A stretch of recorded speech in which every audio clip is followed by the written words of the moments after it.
Greetings everyone, and welcome to my channel. I'm your host, Captain Ryan. Today's video comes to us courtesy of Airkanon. And Airkanon is playing in my favorite Tier 7 armored destroyer, the best cruiser in the game, the premium German battleship, Scharnhorst, here in World of Warships. Yes, that's right. The Scharnhorst, the battleship that's not really a battleship. It's the best cruiser in the game, but the way I play it and the way I feel it should be played, the Scharnhorst really wants to be a heavily armored destroyer and not either a cruiser or a battleship. But how you play it is entirely up to you. There's really no wrong way to play it, except maybe trying to sit in the back and snipe with it. If you do this with your Scharnhorst, stop it. As the battle gets underway, it's Trident, it's standard battle mode, and it is a Tier 7 maximum battle. Airkannon starts off dead center inside his own cap, so he's got a long way to go, but as you can see, the team is solidly pushing forward, and they're not all limbing off to one side, which is kind of unusual. Normally you see teams that will go up just to one side. Now, that being said, you can see that the enemy team is already starting to do that. They're already starting to limbing off to one side, and that's going to prove to be an advantage for Airkanon's team. As you can see, they have a number of people in position to actually go and start pushing up the opposite side, so you can get this kind of flip where both teams basically roll down one side of the flank with very few defenders on the other side. Airkannon getting shots downrange at several different ships here. It looks like he's getting shots off at a Graf Spee and just missed landing a nice flat full broadside on him. That is one of the tricks to the guns on the Scharnhorst. Mainly, they can be a little tricky to sight in if you're not used to firing them. Like I said, they're not battleship guns. They're basically heavy cruiser guns. I mean, really, when you compare them to, say, something like the Henry, which has 10-inch guns, the Scharnhorst has only got 11-inch guns, so there's not much difference there, although I prefer the Henry's guns to the Scharnhorst's guns. They seem to have better penetration, and they don't over-penetrate as often.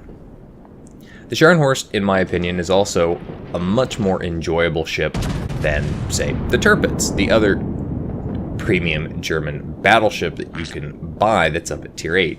You'll make more money with the Tirpitz because it's a Tier 8, but in my opinion, the Scharnhorst is just more fun to play, partly because you have a higher rate of fire, you have a lower profile to the water, which makes it a little bit harder to nail you as hard, and for the most part, you're not dealing with ships that are nearly as bad as, say, the Tirpitz, which can see ships like the Yamato. Airkannon manages to land a Citadel on that Graf Spee. Doesn't quite manage to secure the first blood, which is a little disappointing because he did leave him on very low health, but of course that's RNGesus for you, ever the troll.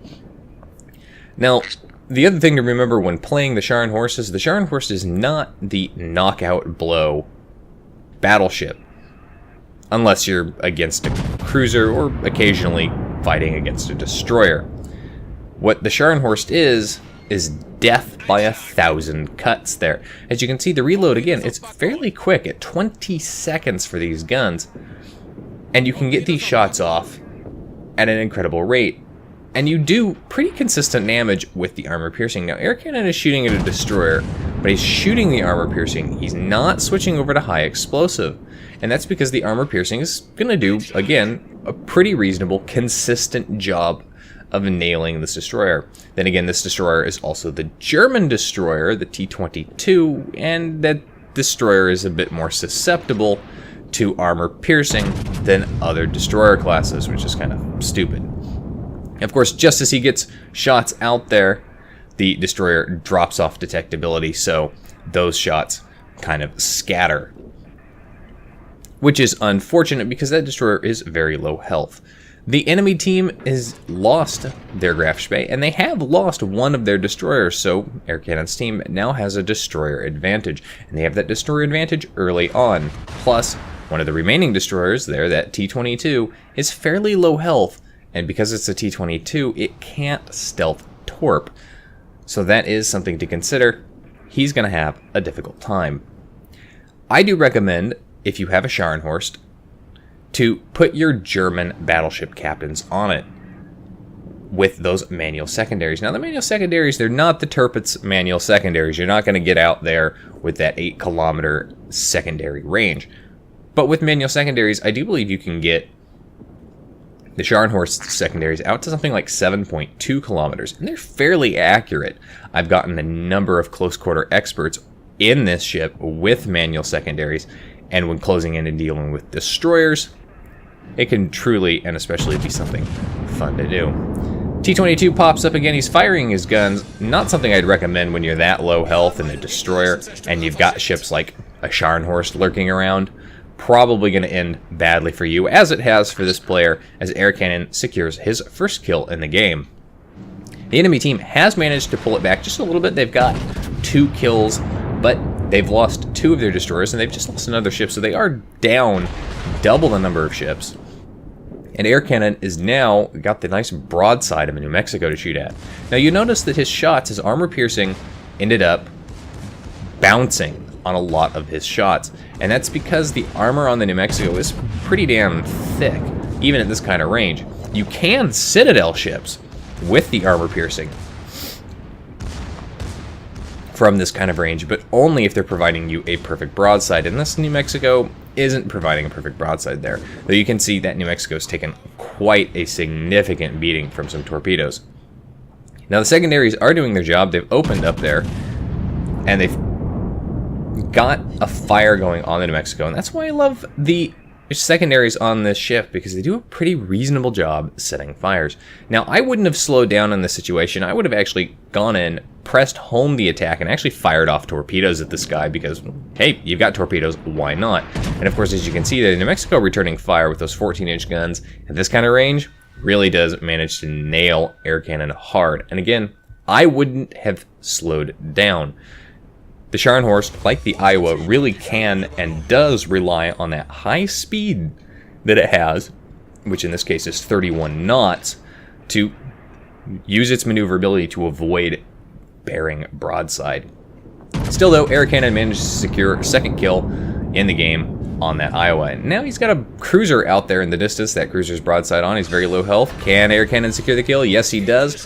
RNGesus Ever the Troll secures the kill with a Citadel because, you know, here, have a Citadel when there's no health left anyway, and a standard penetration or even a couple of over penetrations would have sufficed.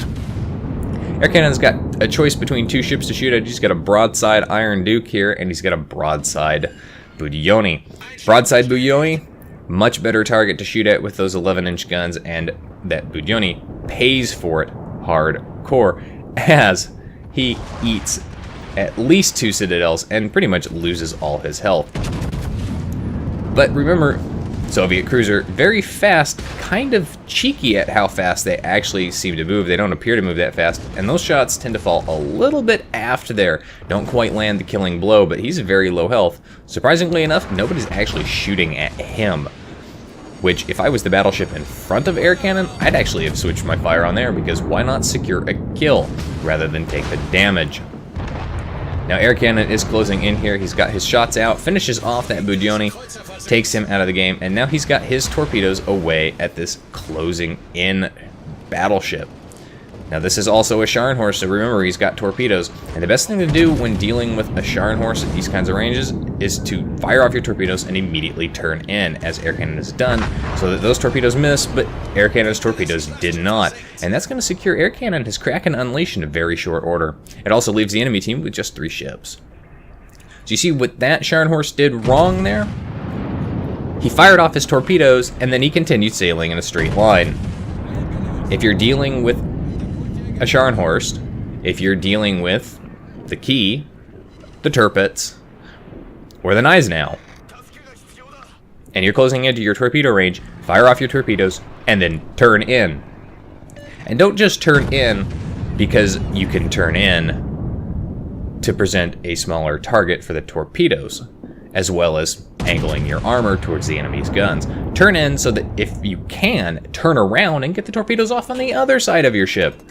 You'd be surprised how many players I managed to get with that, where they turn in to avoid my first set of torpedoes. I turn hard, get the second set of torpedoes off, and now they're stuck in a turn and can't really maneuver, plus point-blank range.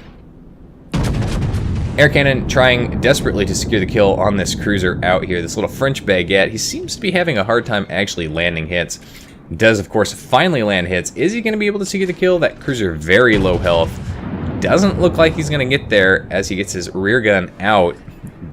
Before his shots even land, that cruiser is dead. And, of course, the aircraft carrier died a while ago, so now it's just this Iron Duke, who's kind of unfortunate in the respect that he's been backing up this whole time.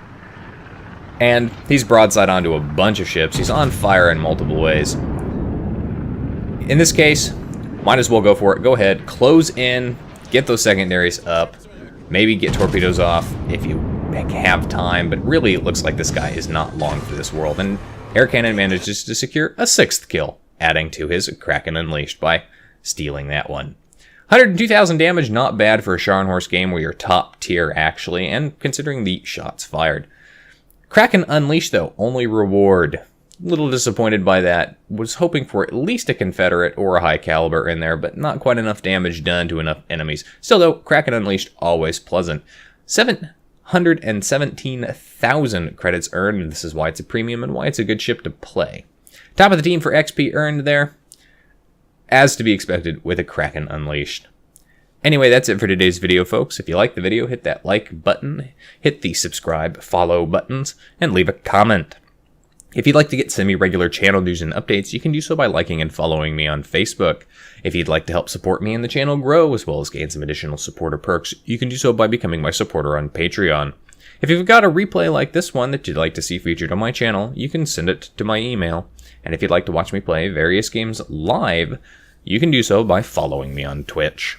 You can find the links for all of those in the video description down below. And as always, I'll see you next time. This is Captain Rye, signing off.